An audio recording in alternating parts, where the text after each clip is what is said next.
যতই বৃষ্টি হোক না কেন গরম কিন্তু কমছে না। আর এই গরমে ঠান্ডা ঠান্ডা একেবারেই নরম তুলতুলে সেমাই ডেজার্ট কিন্তু বানিয়ে নিতে পারেন, খেতে ফাটাফাটি লাগবে। তো এই রেসিপির জন্য একটা ফ্রাইং প্যানের মধ্যে 1 টেবিল চামচ ঘি দিয়ে দিচ্ছি 1/2 কাপ সেমুই।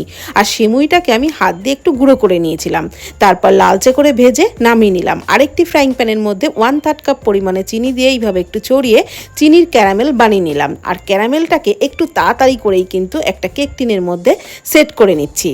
ক্যারামেল যেহেতু খুব তাড়াতাড়ি জমাট বেঁধে যায়, তো এই কাজটা একটু তাড়াতাড়ি করেই করতে হবে। ওপর থেকে একটু ভাজা সিমুই ছড়িয়ে দিলাম, তারপর ওই ফ্রাইং প্যানের মধ্যেই 2 কাপ জল দিলাম, 1/2 কাপ গুঁড়ো দুধ দিয়ে খুব ভালো করে মিশিয়ে নিলাম। দুধটাকে ফুটিয়ে নিচ্ছি, ততক্ষণে আরও অল্প দুধের মধ্যে 1 টেবিল চামচ আগার আগার পাউডার মিশিয়ে নিলাম। এবারে দুধ ফুটে উঠলে ওর মধ্যে দিয়ে দিলাম 1/3 কাপ পরিমাণে চিনি আর ওই ভাজা সিমুই দিয়ে ঢাকনা চাপা দিয়ে সিমুই সিদ্ধ করে নিলাম। তারপর আগার আগার পাউডারে গোলা দুধটা দিয়ে নাড়াচাড়া করে ঠিক এই রকম ঘনত্বের নামিয়ে নিলাম। আর গরম অবস্থাতেই ওই কেক টিনের মধ্যে দিয়ে একটু সেট করে নিলাম। এইবার ঠান্ডা করে ফ্রিজে রেখে পুরোপুরি ঠান্ডা করে বার করে নিলাম। একটা প্লেট চাপা দিয়ে উপর করে নিলাম।